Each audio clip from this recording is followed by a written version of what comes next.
Assalamualaikum warahmatullahi wabarakatuh. Alhamdulillahirabbil alamin wa bihi nasta'inu ala umuri din waddin. Asyhadu an la ilaha illallah wahdahu la syarika lahu wa asyhadu anna Muhammadan 'abduhu wa rasuluh. Allahumma shalli wa sallim ala nabiyyina Muhammad wa ala alihi wa ashabihi wa man tabi'ahu bi ihsan ila yaumiddin. Pemirsa yang dirahmati Allah Subhanahu wa taala, alhamdulillah kita masih bisa bertemu di channel Kementerian Agama Kota Kediri. Hari ini kita akan mencoba membahas bulan Ramadan terkait dengan masalah kesalehan sosial. Sebagaimana kita ketahui bahwa puasa itu membawa pesan yang sangat besar bagi orang yang melaksanakannya. Puasa diharapkan membawa efek yang luar biasa, khususnya bagi orang yang melaksanakan puasa Ramadan dan umumnya bagi orang-orang yang ada di sekelilingnya.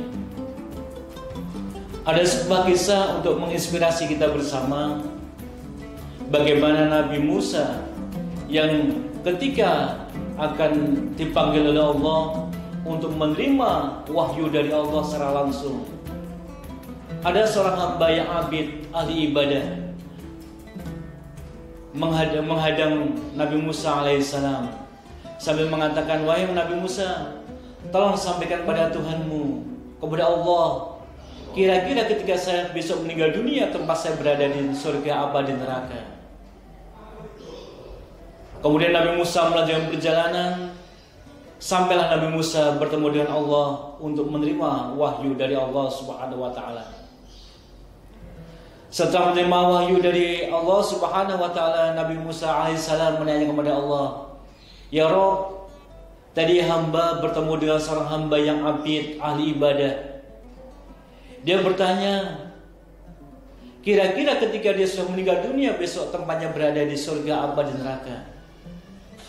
Ketika dia sudah meninggal dunia, kira-kira tempatnya berada di surga yang penuh dengan kenikmatan atau di neraka yang penuh dengan azabmu yang pedih?" Allah menjawab, tempatnya berada di neraka. Pemirsa yang dirahmati Allah, setelah itu Nabi Musa turun ke umatnya lagi. Di tengah perjalanan bertemu dengan hamba yang abid. Bagaimana Nabi Musa? Apa jawaban Allah? Kira-kira tempat saya berada di surga apa di neraka? Nabi Musa mengatakan, tempatmu berada di neraka. Tetapi saya ragu-ragu. Coba nanti saya tanyakan lagi kepada Allah, kira-kira tempatmu berada di surga apa di neraka? Saat Nabi Musa sholat kepada Allah Subhanahu wa taala, sampai di atas Allah menjawab tempatnya berada di surga. Setelah itu Nabi Musa turun lagi bertemu dengan hamba yang abid tadi. Apa jawaban dari Nabi Musa? Tempatmu berada di surga. Cuma saya berpikir, kenapa Allah begitu cepat merubah keputusannya? Pertama Allah mengatakan tempatmu berada di neraka.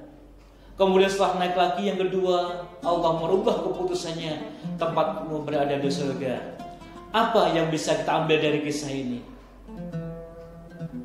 Ternyata setelah ditanya oleh Nabi Musa, "Wahai Nabi Musa, saya ini adalah saya hidup menyendiri di hutan belantara, di pegunungan yang jauh dari kehidupan masyarakat. Saya hidup selama 40 tahun hidup saya gunakan hanya untuk beribadah kepada Allah. Saya menjaga diri saya jangan sampai berbuat dosa. Saya tidak berkeluarga, saya tidak bermasyarakat. Saya hanya memberikan diri saya sendiri, yang mengakibatkan saya 40 tahun berada di hutan ini. Kemudian setelah engkau menjawab bahwa tempat saya berada di neraka, wahai Nabi Musa, saya langsung berdoa kepada Allah, ya Allah, kalau memang tempat saya besok berada di neraka, tolong perbesar badan saya, perbesar tangan saya, perbesar kaki saya, perbesar kepala saya, sehingga neraka yang begitu panas itulah saya tempati sendiri. Jangan ada satu orang pun yang masuk ke dalam neraka itu, kecuali hanya saya." Pemirsa yang dirahmati Allah Subhanahu wa taala, dari kisah ini jelas sekali bahwa salah satu tujuan dari puasa adalah membentuk karakter, membentuk kesalehan sosial. Tidak hanya kesalahan pribadi, tetapi kesalahan sosial. Bagaimana kita berpuasa, menahan lapar dan haus, kita bisa melihat orang lain yang hari ini, yang biasanya di bulan Ramadan tidak bisa makan, tidak bisa minum, apa yang bisa kita lakukan? Itulah hadirin sekalian.